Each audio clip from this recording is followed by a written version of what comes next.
All right, welcome back. This week we got Mel's Hole. Sounds like a really bad porno, but it isn't. Fucking hilarious. Shut the fuck up. We got Morgan here. He's just being a sour seagull today. Woke up on the wrong side of the bed.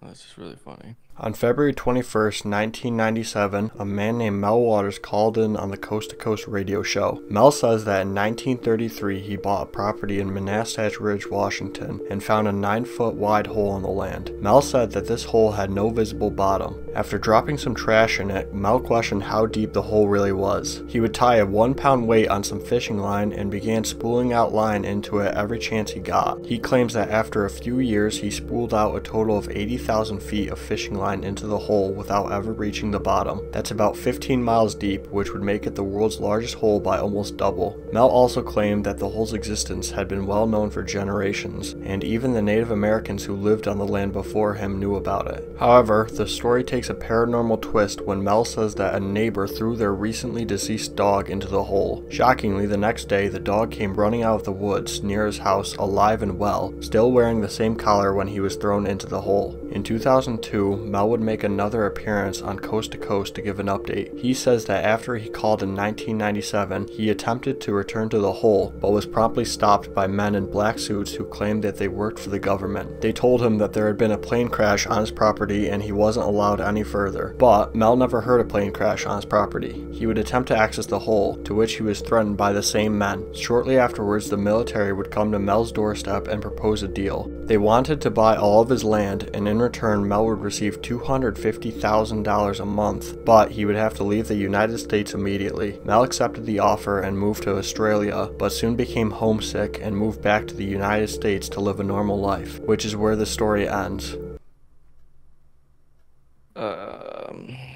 Yep. Good story. You don't have anything to say. Nothing at all.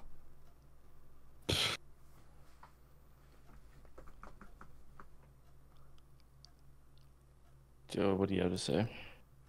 You gotta pull. Can you pull something out of your ass? Reach into. Listen. Take your hand. Reach deep into your ass and see what you can find up there. How about I fucking do that to you? But you'd like it. I would fucking like it. I'm sure you would too. With all that, let's get into the theories. Our first theory is that the hole is a supernatural phenomenon. Along with Mel's story about the dog coming back to life, a local Native American shaman named Red Elk claims to know about the existence of the hole and even claims that there are lizard people that live inside the hole. Quote, "They want to control us, as slaves, as food, as sex items. It doesn't matter if they're male and you are either, I guarantee you." End quote. Where the fuck did you find that? Red Elk, I swear to God he said it. He said it in a video. I'll dead ass. Did you watch? Yeah, I watched a video and they like interviewed him. It was the University of Washington. Serious? Yes. He also claims that he's been down the hole spiritually. He would tell an enticing story about how another medicine man went into the hole and was chased out by the lizard people, barely escaping with his spiritual life. I think he's just a crackhead. You think? I'm starting to think he is. You're just starting to think that. Well, he had the name Red Elk, so it sounded really cool. And if all of Mel's and Red Elk's claims are true, then there is some sort of supernatural force behind the hole. Red Elk also claims that the hole emits black beams that shoot up into the sky. The problem with this theory is that it's ridiculous. It should also be noted that Red Elk has only ever seen these supposed lizard people with his spiritual eyes, and never with his own real eyes. Red Elk's claims also don't line up with all of Mel's claims. Mel never said anything about the hole emitting black beams into the sky. He also never claimed that there were lizard people in the hole. 31 lizard people. Pretty ridiculous, if I may say so myself. Pretty solid first theory. Do you have anything else to say? I don't know what you want from me, man. It's a hole. Our second theory is that the hole... I don't know. There's fucking... Mel's gay, you know?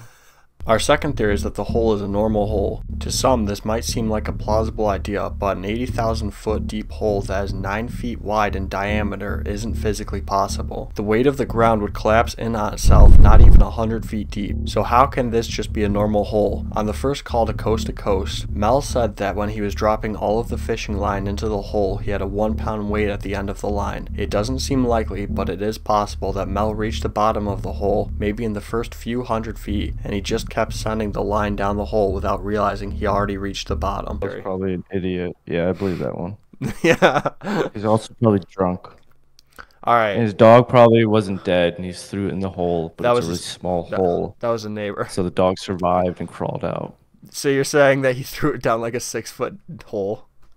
So yeah, it's probably like an 8-foot hole, and it like cuts in. Our final theory is that the hole isn't real. For obvious reasons, people have poked many holes in Mel Waters' story. While Mel claims that many locals have knowledge of the hole, many people from surrounding areas have been interviewed and claim that they have never heard of the endless hole before hearing about it on Coast to Coast. Ken Cooper, who is a spokesman for the Yakima Army Training Center located close to 10 miles from Manastash Ridge, said, quote, "The Army's not hiding an aviation accident, nor an 80,000-foot deep pit," end quote. Mel also has no physical evidence or photos of the hole's existence. Even further, nobody named Mel Waters has ever owned any property on Manastash Ridge, Washington. There have also been many search parties looking for the hole, but have found nothing, even with the help of Red Elk. But, to be fair, if the government was hiding the existence of the hole, then they would probably erase Mel's name from all records and hide the hole. There's nothing in that. I know. I thought there'd be a little sip. Gin and tonic. Good stuff. It's a lime mint tonic water with extra dry gin. I don't give a fuck. Can you tell me? You don't like gin and tonic? Can you tell me anything about what I just said? I could. I wasn't really listening.